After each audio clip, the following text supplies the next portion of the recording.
خو زما یو بله لانجه ده 2001 کې مونږ یو ځمکه ایښتې وه د ګوندلو رقبه کې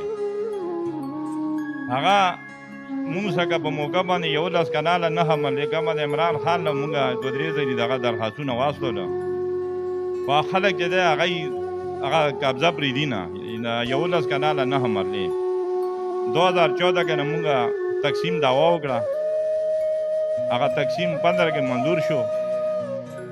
د 2001 زمونږ انتقال دی د ځمکې انتقال صحیح دی پیسې مو ورکړي دي فیسونه هر څه مو ورکړي دي نو مونږ باندې یو بل کس دعوا وکړه انتقال یې 15 کاله بعد چیلنج کړو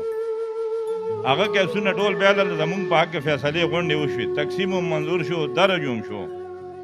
خو اوس چې چا سره زمونږ دغه د په کوکو خان مشهور دی د ګوندلو رقبې د ګوندلو دی دغه د نوم یې اسد صدیق دی جی ټي روز سره دغه خپل ځای دی ډیری ده نو هغه ځکه د بدماشان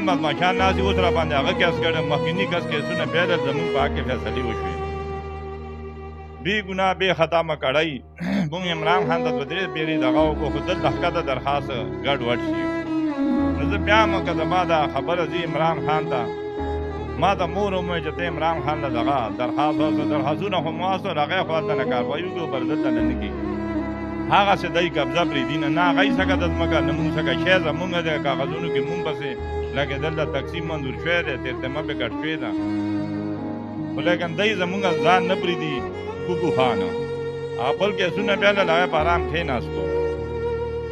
نو زه بیا هم د عمران خان ته اپیل کوم چې زما دا خبره واوري مونږ خپلو کارونو ته نه پرېږدي څه کارونه داسې دي مهنګایي ده سره باندې کیسونه شروع دي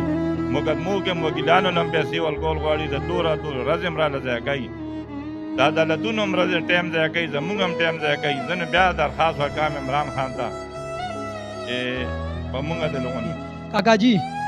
تاسو خپلې منډې تړلې ول خپلې هلې ځلې مو کې کار روزګار دکان مطلب په پریشانۍ کې انشاءالله ستاسو دا پریشانی به حل شي ځکه چې نن د لجما پروګرام زه ستاسو خواته رالم پروګرام وشو دا پروګرام زموږ ډېر مینوال ګوري هغه به دا ویډیو شیر کړي او مطلب دا به تر عمران خان پورې رسي او ستا چې دا کم مسایل دي دا به الله پاک حل کړي ستا هر څه به وشي کاکا جي ته بېغمه شه موږ در سره ولاړ یو موږ تا سره په دې مرسته کیو د موږ ټول پښتانه وروڼه تا سره دي مسافر دی الله پاک غیبي ثوابونه وکړي مونږ ورته دا دواګانې کوو بغیر د دوا نه مونږ څخه لاس ته سشته نه جو سره مالي امداد وکړو مالي امداد خو زمونږ عدالتونو کې شپږ کاله کېږي چې زغلو رازغلو منډې تړې وو مونږ د عدالتونو بیا هم احترام کوو توهین نه کوو د عدالت چې کم ټایم راله جج راکړي نو مونږ باقاعده د هغې پیروي کوو دا خلک چې دی دوی وکیلان ساتلي دی اسې بجا باندې کیس وکړي نو زغلي رازغلي منډې تړې وایي چې کوم غریب سړی نو هغه بیا هتھیار وغورځوي نو که 2 روپۍ شی دی د بسلورانې واخلي دی دا بدماشي شروع کړې ده د ګوندلو دا جی ټي روز څخه د ده ډېره ده په کوکو خان مشهور دی کني په موقع د لاړ شي څوک د واسې ده څخه بدماشان واته ناسه ناسي پولیس کی دا تاله مانا مال وایي په دې بدماشان یې خورئ تاسو چې دا کم ځای اغشته او مطلب دا کم ځمکه ما اغشتله په هغه وخت کې تاسو دا سوچ نه کو چې دا ځمکه سیده د انتقال شته یا د دې باندې بل چا قبضه شته یا نشته نو مطلب هغه وخت کې تاسو د دې څه دغه نه ولګېده پته نه ولګېده اصل کې داسې کار و د ځمکه چې مونږ ایښتې وه نو دا ځمکه خو صحیح ده که نه کاغذونو کې موجود ده خو مونږ ته دا پته نشته چې د دوی خپلو کې تقسیم نه دی شوی دې کې 3 حصې وې یو حصه مونږ واشته نمبر یې شریک وي مونږ له قبضه کمه میلاو شوه